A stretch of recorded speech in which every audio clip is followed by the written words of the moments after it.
The Great Pyramids. We have been told a simple story for almost 5 millennia.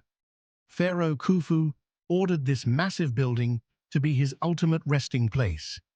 It is said that thousands of workers used just basic copper tools, ropes, and physical strength to finish it in under 20 years. As you can see, metal replaced stone, but questions still exist. The true problem is that nearly everything we believe to be true about the pyramids is based on conjecture rather than solid proof. A large portion of the widely accepted narrative is based on conjecture rather than reality. What if the truth is purposefully hidden rather than merely ambiguous? Dr. Zahi Hawass, Egypt's most important archaeologist, is at the heart of this mystery. Hawass has been in charge of almost every excavation, finding, and announcement pertaining to Egypt's ancient history for many years. He chooses which findings are made public, restricts what researchers may look into, and controls site access. He has a great deal of control over the story as a result. However, Hawass is notorious for stifling independent research and censoring hypotheses that contradict conventional wisdom rather than promoting new viewpoints. He asserts that, except from his own conclusions, the majority of knowledge regarding the pyramids is false. You're not alone if you've ever thought the pyramids might contain more profound secrets. We're delving into evidence tonight that has left historians perplexed, specialists perplexed, and archaeologists furious. The reality of the Great Pyramid is more stranger and perhaps much older than conventional Egyptology acknowledges, from long-sealed chambers to engineering achievements now hard to duplicate. Is it possible that this monument was built using only simple hand tools? Or was it constructed with information we haven't yet rediscovered? If so, who constructed it and why? The Great Pyramid rising from the desert, hieroglyphs and golden treasures are what most people picture when they think of ancient Egypt.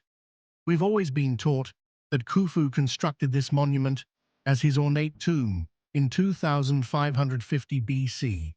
It is said that workers used simple equipment and their own strength to move massive stones. However, that theory starts to fall apart when you examine it more closely. There is surprisingly little solid evidence to support this widely held belief. Many of the things we take for granted are based on dubious presumptions. For example, despite the pyramid's importance, there are no conclusive inscriptions from Khufu's time that claim he constructed it. The Egyptians documented nearly everything, including everyday activities, religious rites, and even small happenings, but they did not clearly document the creation of their greatest accomplishment. Although some markings found deep within secret rooms are sometimes used as evidence, their legitimacy is seriously called into question because they were discovered centuries after the pyramid was first opened. It's not always the case that the person who carved the name is the one who constructed the building.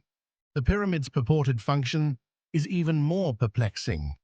Egyptologists maintain that it is Khufu's tomb, but unlike all other royal Egyptian burial sites, it has no artifacts, no valuables, no inscriptions commemorating him, and no remains at all.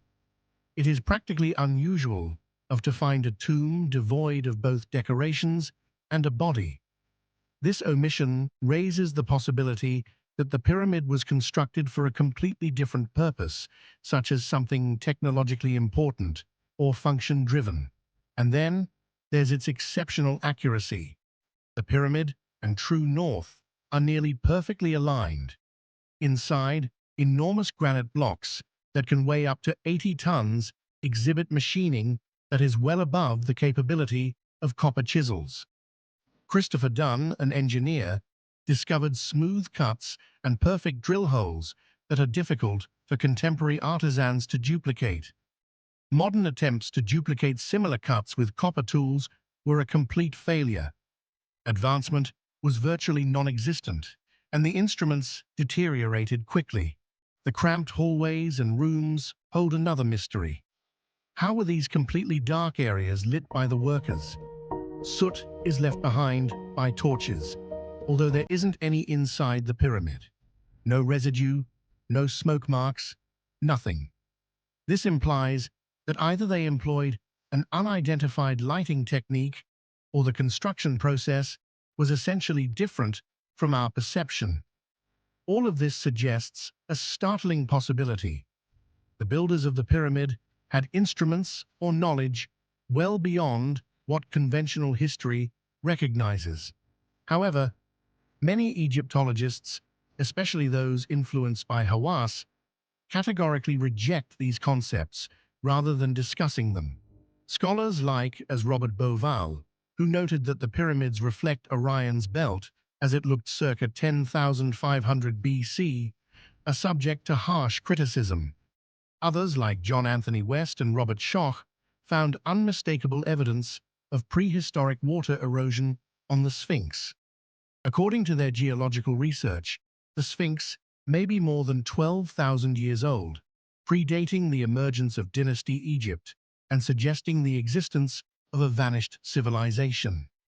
These observations are usually disregarded by Egyptologists, who fail to provide any compelling interpretations. Why reject evidence backed by engineering, astronomy, and geology? The conventional narrative just doesn't make sense when you take into account all the contradictions, including the lack of evidence linking Khufu to the pyramid, sophisticated masonry, uncharted rooms, astronomical alignments, and geological timescales. It is obvious that the builders were significantly more knowledgeable than historians assert. Perhaps ancient methods passed down through the generations were retained by the Egyptians, or maybe they constructed on remnants of a long-gone civilization. However, admitting this would change the course of history. Numerous museum narratives, academic careers, and national identity would all be altered. Because of this, conventional archaeology frequently rejects alternative theories, whether on purpose or not. Just picture what's within those secret rooms and locked doors. Responses that might identify the real builders of the Great Pyramid and why.